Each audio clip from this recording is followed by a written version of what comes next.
Since my parents are coming to live here, can you leave? His unexpected request caught me off guard. To be told such a thing in the house we've shared. Okay. But I need some time to pack. Can you wait until tomorrow? That was my response. After some thought, he coldly replied, "Fine. I'll stay in a nearby hotel until then.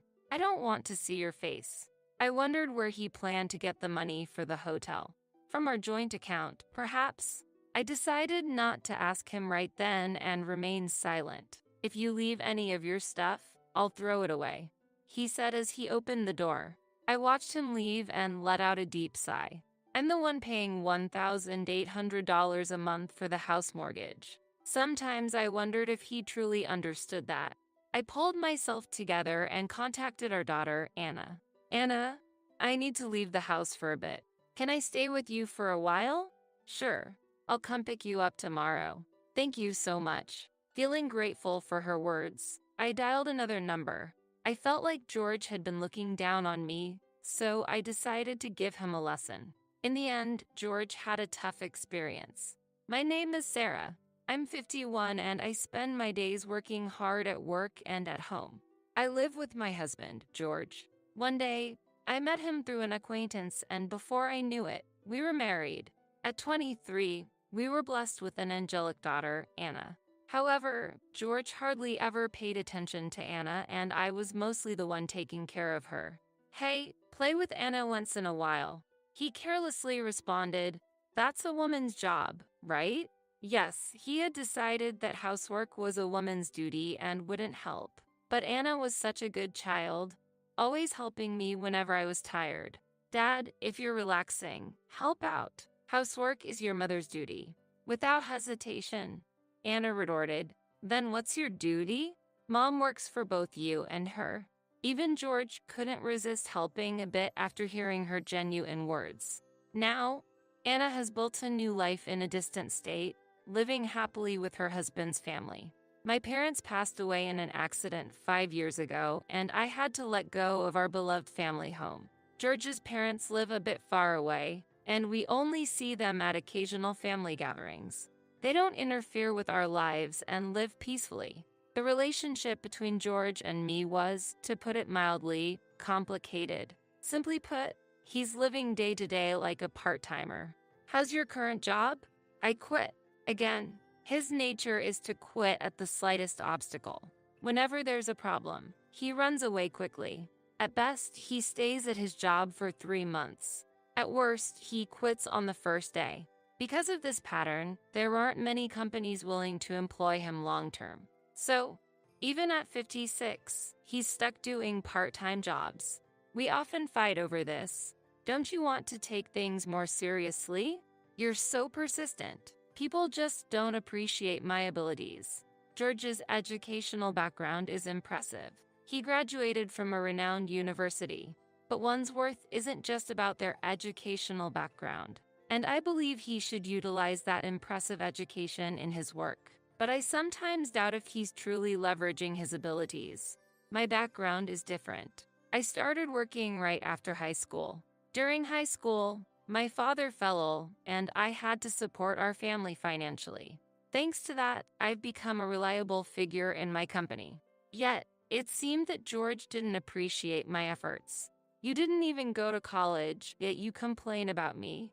Whenever I voiced my opinions, he responded this way. So, lately, I've been careful about what I say to him. Back when he was chasing his dreams, his eyes shone so brightly that I was captivated. Just like stars, while pursuing his dream, he truly sparkled. But recently, that spark seems to have disappeared.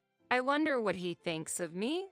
Lately, I've been having thoughts like that more and more, even considering divorce. Then, a surprising incident happened. I was a bit curious and checked our joint bank account.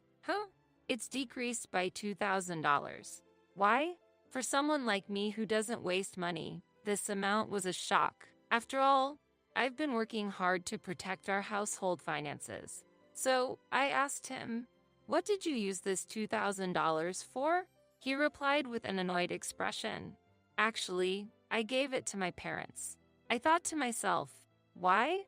His parents, nearing 80, were really energetic and enjoyed doing volunteer work. I had never heard that they were in trouble, so I was surprised. I always considered his parents to be dependable. They've helped us in the past, but I never imagined they'd need our help. I couldn't hide my shock and surprise that he spent $2,000 for his parents. When I asked, "Why did you spend so much money?" he replied proudly, "Actually, my mother's birthday is coming up, so I decided to give her a surprise hot spring trip." "But why from our joint account?" I asked. He calmly replied, "It's okay. It's all part of being filial." I was a bit angry and said, "Shouldn't you have used your own pocket money?"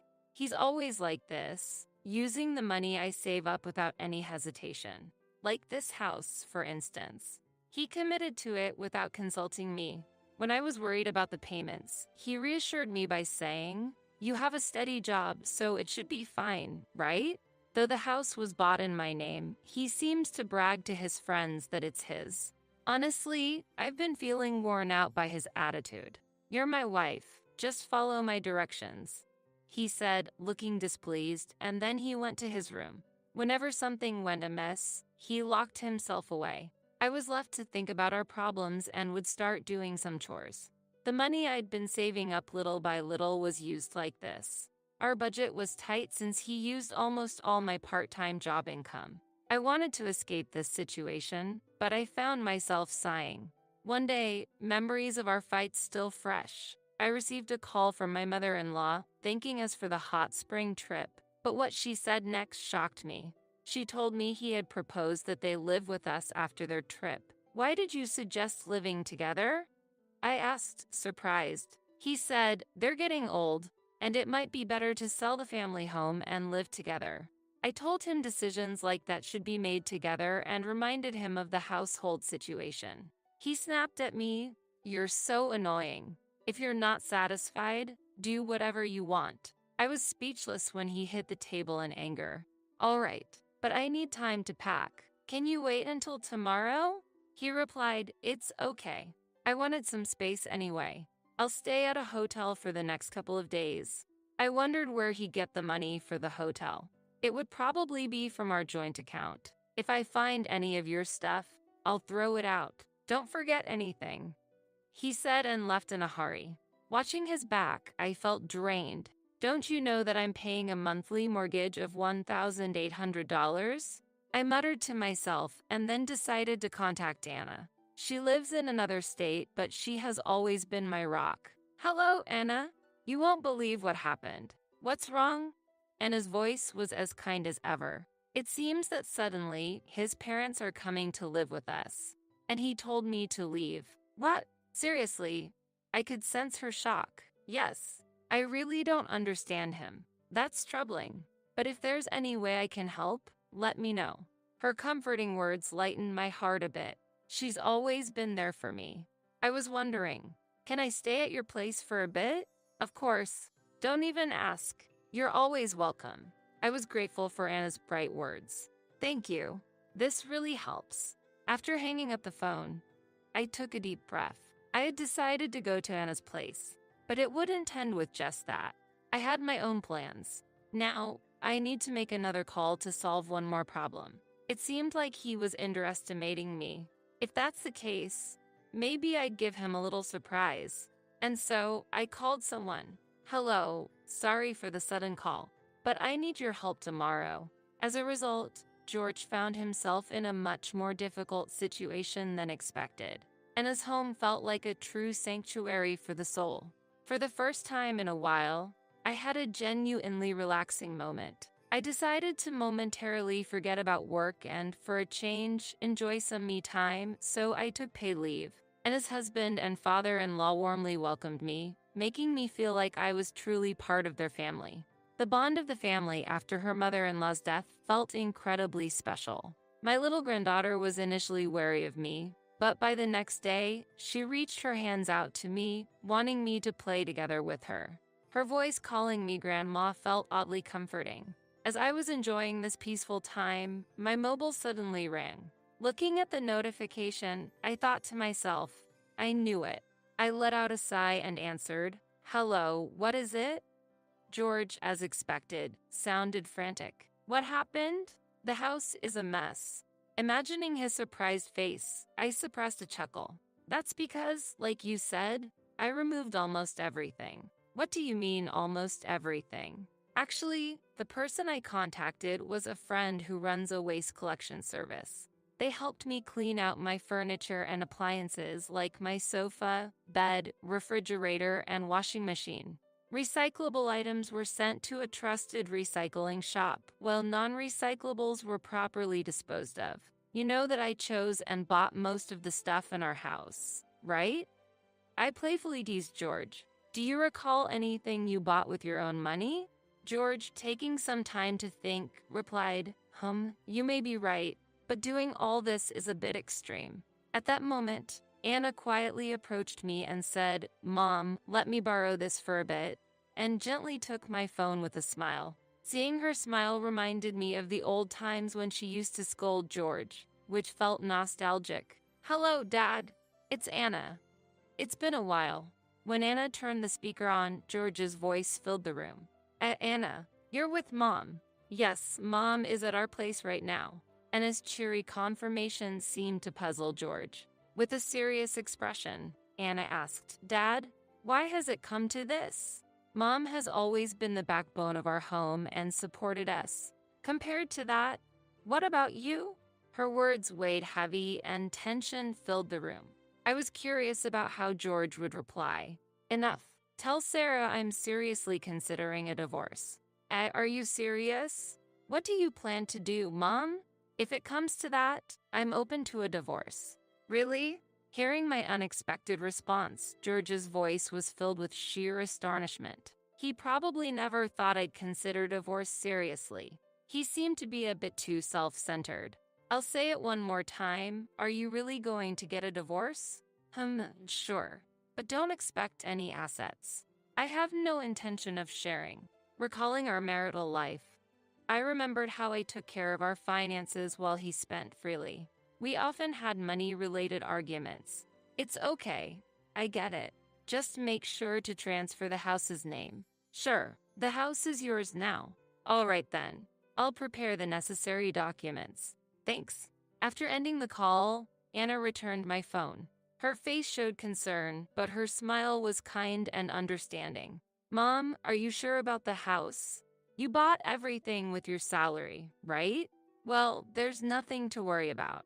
Actually, when I told Anna the truth about the house, she burst out laughing. Indeed, I acquired that house with the money I earned. But there's still a mountain of unpaid mortgages. The amount of those mortgages is many times George's monthly salary. I can't imagine him paying that every month. I see. You're really amazing, aren't you, Mom? I've been working behind the scenes a bit too, so Dad will probably get into a fix soon. Anna said with a smug smile. What do you mean? Actually, I've become very close with Grandpa and Grandma, so I get a lot of information. Anna winked playfully, flashing a mischievous, childlike grin. Unlike me, she highly valued her relationship with her grandparents and frequently kept in touch. Because of this, after Anna reached out to her grandmother, things quickly escalated. My in-laws decided to cut their trip short and came to apologize to me. Sarah, we're truly sorry. We should have explained our situation. They gently elaborated on the recent chaos. So, the decision about selling their family home was true. But the reason behind it was because they were planning to move into a senior facility. They're currently waiting for a room to open up in the retirement home. For the brief interim, they needed a place to stay, and it happened to be our house. Upon hearing their wishes, George suggested they all live together with him. Although my in-laws were worried about causing me inconveniences, George told them, Sarah fully agrees. In fact, she suggested it. Thus, they seemed to be convinced to move in. However, I never agreed to any such thing. My relationship with my in-laws was quite ordinary. I would never make such a bold proposal. So it was all Dad's cunning idea, Anna remarked, looking exasperated. My in-laws, resembling parents apologizing for their child's mischief, seemed deeply remorseful. Afterwards, they were furious at George. Their eyes brimmed with the question, why would you do such a thing? He came up with this plan on his own, even trying to kick Sarah out of her own home. And he's always been at home, not even working properly. We need to distance ourselves from him, they concluded, seemingly cutting ties with their son. Later, they deeply apologized to me and left in a somber mood. Honestly, I think my in-laws are decent people. They seemed financially stable, having afforded George's expensive university fees. Hey, don't you think Grandma and Grandpa's parenting style is a bit too liberal? Anne asked me curiously, why do you think that way? I responded, well, they could see Dad not working, but they didn't say anything. Plus, he seems to have inherited their personality. True, George always appeared quite indifferent towards Anna. My in-laws seemed absorbed in their volunteer work and hobbies, drawing a line between them and our family. However, maybe that's not unusual. I was always worried about Anna and occasionally called her. Perhaps my in-laws' leniency influenced George's selfish behavior. But George is an adult. He shouldn't let little things upset him and should act responsibly. It's only been a month since our divorce when my phone rang. I saw George's name, someone I considered part of my past. With a slight frown, I answered, "What now? We have nothing left between us. Listen, it's about the house mortgage." There was panic and confusion in his voice. Apparently, he received the next mortgage statement. I diligently paid $1,800 every month, but he might have been unaware of the amount. It says $1,800 a month? Unbelievable. Yes, I've been paying it properly. You graduated from a good school, right? You can manage that, can't you? I could understand his shock. George's income was just over $1,200 a month. Given his spending habits, he barely saved anything. Although most items in the house were gone, he was able to manage with things he received from his parents. However, he wasn't good at housekeeping and ended up spending money on eating out and laundromats. For him, a mortgage surpassing his income would be tough. Are you surprised that I, a high school graduate, can pay $1,800? Well, kind of. You see, even as a high school graduate, I worked hard, steadily getting promotions. I realized the importance of perseverance. That's impressive, but it might be tough for me. It was your choice to be in this situation. Stop blaming others and take responsibility. When we divorced, we had clearly discussed the mortgage and other details. So, it was a given that George would pay for it if he continued to live in that house. By the way, his parents seemed to have moved to a senior facility. When George reached out for help, they firmly told him, "You're an adult. Take care of your own affairs. Sarah, won't you reconsider? Let's start afresh." Wait, you're kidding, right? We can't be together anymore. Then, how am I supposed to pay off the mortgage? That's for you to figure out. When we were together, I paid for it, didn't I? Hearing his frustrated voice, I thought to myself, do your best. His future decisions and actions are up to him. I changed my settings so that I wouldn't receive any more calls from him. I had just started on a new path, so being pulled back into the past was truly bothersome. Hey, did you get any call from Dad? Actually, yes. Despite never truly apologizing, he asked if we could get back together. I could see through his words, though. It's all about money. Oh, maybe that's why he contacted me, too. After I rejected his proposal, it seemed he had been contacting Anna numerous times. Despite always being weak in front of Anna, him persistently trying to contact her might mean he was genuinely struggling. I told him that this is the result of his actions. Exactly. Also, now that you finally have the peace you deserve, Mom, I told him sternly not to cause any more trouble. Thank you so much. Anna, I'm so happy to see my daughter grow into such a considerate and wonderful woman. I felt proud of her. Hey, Mom, I've been wondering, do you know what Dad was spending his money on? Why do you ask? Didn't he frequently spend money on gambling? At that, I couldn't help but chuckle. George's income wasn't that great, to be honest. Now that I think about it, maybe he was sometimes grumpy because he lost money due to gambling. That's true. On the days he actually won, he would sometimes buy us special treats. His personality was perhaps a bit simple, but I wonder why I even married him. I chuckled at the naivety of my past self. When my friend introduced me to him, he seemed to sparkle. But Anna is smart. She learned from my experiences and chose someone opposite of George, someone truly kind. Anna's husband is family-oriented, spends weekends with her and their daughter actively, and has a high position at his job, ensuring a stable life. He loves playing with his daughter during his free time and occasionally checks up on me. You really chose a good man. Do you think so, Mom? Thank you. As she spoke with a beaming smile, she looked genuinely happy. From now on, it's time for you to enjoy your life more. I'm getting older, though. I'm not sure where to start. Age is just a number, Mom. You can still find a lot of happiness ahead of you. Hearing Anna's words warmed my heart. I suddenly hoped for someone understanding like Anna's father-in-law to be my next partner in life. Just then, I heard my granddaughter calling out to play. Grandma, come play with me. Oh, have you been waiting to play with me? Let's play together. Surrounded by Anna's joyful family, I, too, was smiling. I'm glad that Anna is blessed with such a wonderful family. Changing the topic, it seems George faced financial difficulties and had to sell the house. He used the money to pay off some debts but moved to a cramped apartment. He struggled to find a stable job and his debts only grew.